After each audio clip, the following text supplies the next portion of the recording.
एक गुरुजी बैठे थे गुफा में, ध्यान कर रहे थे। इतने में एक शिकारी वहां से निकल रहा था। तो शिकारी ने देखा कि भैया गुफा के अंदर गुरुजी बैठे हैं, महाराज जी कोई संत बैठे हैं। था तो वो शिकारी जानवरों को खा जाता था, लेकिन उसकी माँ ने उसको बचपन में कभी बताया कि भैया कभी संत महापुरुष मिले, तिलकधारी कोई मिले, जटाधारी कोई मिले, कोई धोती बगलबंदी में मिले तो उसको प्रणाम करना और कुछ दक्षिणा जरूर देना। तो वो शिकारी उन गुरुजी के पास चला गया और गुरुजी से जाकर के बोले आप यहाँ क्या कर रहे हो? इस गुफा में बैठे हो, कब से भूखे प्यासे होंगे आप, मैं आपके लिए कुछ भोजन ले आता हूँ। बोले हाँ, कुछ बढ़िया सा कुछ सामग्री ले आओ। इतने में शिकारी ने क्या किया, एक 12 सिंगा हिरण पकड़ के ले आया और पकड़ करके लाया और गुरुजी के सामने खड़ा कर दिया। बोले गुरुजी लो इसको मार दो, आप पकाओ, भोग लगाओ, फिर हमको भी बांट देना। गुरुजी बोले अरे भले आदमी, तो हिरण पकड़ के लाया। लेकिन गुरुजी ने सोचा शिकारी है, शिकारी क्या समझे कि भाई भक्ष नहीं खाना चाहिए। तो गुरुजी ने ऐसा विनोद में कह दिया, अरे हम ये साधारण हिरण नहीं खाते, हम तो ऊंचे और महंगा वाला और श्रेष्ठ गुण वाले हिरण का भोग लगाते हैं। बोले महाराज ये 12 सिंगा है, इससे भी श्रेष्ठ कोई हिरण होता है? बोले हाँ। बोले जरा बताइए तो, आप जो हिरण बोलेंगे मैं वही पकड़ के लाऊंगा अब तो। बोले अरे उस हिरण को पकड़ने के लिए तो पूरा संसार भाग रहा, कोई नहीं पकड़ पाए।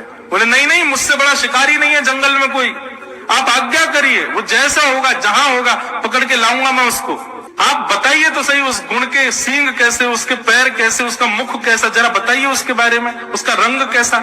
संत विनोद में ही बोलने लगे, बरहा पीडम नटवर वपु कर्णयो कर्णकारम विभ्रदवासः कनक कपिसम वैजयंतीं च माला रंध्रान वेणु अधर सुधया पूरयन गोप वृंदै वृंदारण्यम स्वपद रमणम प्राविशद गीत की। मोर मुकुट पहनता है? शिकारी बोला हिरण मोर मुकुट पहनता है? बोला हाँ। ओके, कान 2 हैं लेकिन कुंडल एक ही पहनता है, और कभी वो इस कान में पहन लेता है, कभी निकाल के इस कान में पहनता है। हमारे ठाकुर जी कुंडल कैसे पहनते हैं? तो ठाकुर जी क्या करते हैं, यहाँ पे पुष्प लगा लिया, अब लगाते लगाते चलेंगे, इतने में दूसरी तरफ चल रहे मधुमंगल बोलो लाला माँ कुंडल बढ़िया ना लग लो, या बारे में लगा। सो ठाकुर जी इधर से पुष्प को उछालते हैं, उछाल करके इधर धारण कर लेते हैं। फिर यहाँ से श्री रामा कहेगा ना लाला माँ बढ़िया ना लग रहा, यही पहन, तो फिर उछालते हैं, फिर यहाँ पहन लेते हैं। और ठाकुर जी ऐसे हाथ से निकाल के नहीं पहनते, ऐसे उछालते हैं कि वो कान के ऊपर ही आके लगता है। तो कर्णयो कर्णकारम, बोले कुंडल पहनता कानों में। शिकारी बोला कुंडल पहनने वाला हिरण है? बोले हाँ। मोर मुकुट पहनता है, कानों में कुंडल पहनता है, पीली पीताम्बरी पहनता है। शिकारी बोला भगवान मैं तो इतना बड़ा हो गया, मैंने ऐसा हिरण तो कहीं नहीं देखा। बोले और क्या करता है? वैजंती माला पहनता है, और सबसे श्रेष्ठ उसका गुण क्या है, अपनी कोमल कर उंगलियों से आच्छादित करता हुआ छिद्रों को वेणु बजाता है। आहा, शिकारी तो भाव विभोर हो गया, बोले भगवान ये हिरण वेणु भी बजाता है? बोले हाँ। एक मतवाली सी चाल चलता है, टेढ़ी चाल चलता है, एक पैर के आगे दूसरा पैर नहीं रखता, तिरछा चलता है, ऐसी बांकी अदा में रहता है। हम तो इस हिरण के उपासी हैं, ये मिलेगा तो इसका भोग लगाएंगे।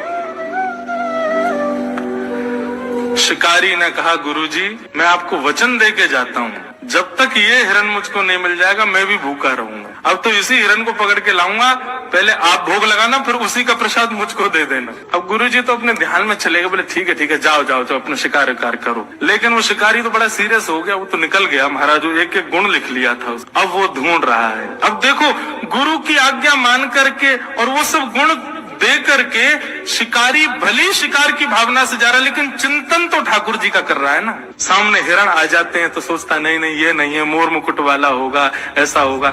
1 दिन बीत गए, 2 दिन बीत गए, 3 दिन बीत गए, 4 दिन बीत गए।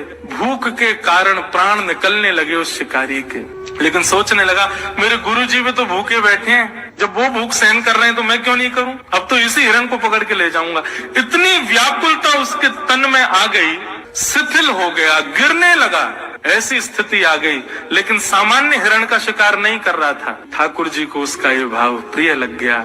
और इतने में ही सघन कुंज में से पीताम्बरी पहने, बांकी अदा से मोर मुकुट धारण किए, एक कुंडल गले में वैजंती माला, पीताम्बरी आच्छादित है, सुंदर अधर पर वेणु धारण करके बांकी अदा से चलते हुए श्याम सुंदर जैसे सन्मुख आए उस शिकारी के।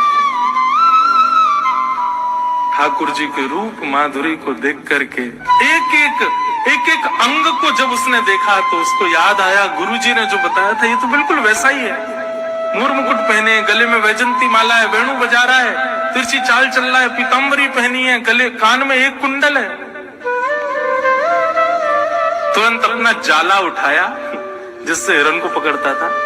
ठाकुर जी आगे आगे चल रहे, वो पीछे पीछे चल रहा है। और जैसे ही मौका पाया महाराज जाला फेंक करके ठाकुर जी को उसने बंदी बनाया और बांध करके जाला कंधे पर टांगा, ले गया गुरु जी के पास। गुरु जी जल्दी बाहर आओ, आपका बताया हुआ हिरण पकड़ के लाया हूं मैं। महाराज जी बोले ये और पता नहीं, अब पता नहीं कहां से कौन सा हिरण ले आया है। जैसे ही निकल करके गुफा से बाहर आए तो क्या देखा, शिकारी के कंधे के ऊपर बंसी बजा रहे ठाकुर जी बैठे हुए हैं। जैसे ये दृश्य देखा महाराज, देखते ही महाराज जी तो मूर्छित होके गिर गए। होश में आए, जलवल डाला उसने शिकारी ने, बोले गुरुजी होश में आओ।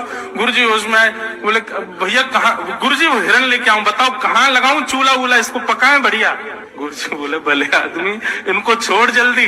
बोले गुरुजी भाग जाएगा, ये बहुत मुश्किल से मिला, मुझे 5 दिन लगे इसको पकड़ने में। तब गुरुदेव ने आज्ञा की। ठाकुर जी मंद मंद मुस्कुरा रहे थे। ऐसी गुरु की कृपा हुई कि एक शिकारी के हृदय पर शिकार की भावना से ठाकुर जी को ढूंढने गया, ठाकुर जी उसके वश में। तो हे नाथ, आपके नाम में इतनी सामर्थ्य है, आपकी लीला गुण में इतनी सामर्थ्य है कि एक स्वपच प्रजाति का व्यक्ति भी आपकी प्राप्ति कर पाएगा। इसलिए मुझे यही समझ आया कि सबसे श्रेष्ठ संसार में अगर कुछ है तो वो आपका नाम है भगवान। उस नाम के आश्रय में, कथा के आश्रय में कोई भी आ जाए, उसको आप मिल ही जाते हो, उसको आपकी प्राप्ति हो ही जाती है। ऐसे नाम को हम बारंबार प्रणाम करते हैं। इसलिए हम कथाओं में गाया करते हैं, कन्हैया कन्हैया पुकारा करें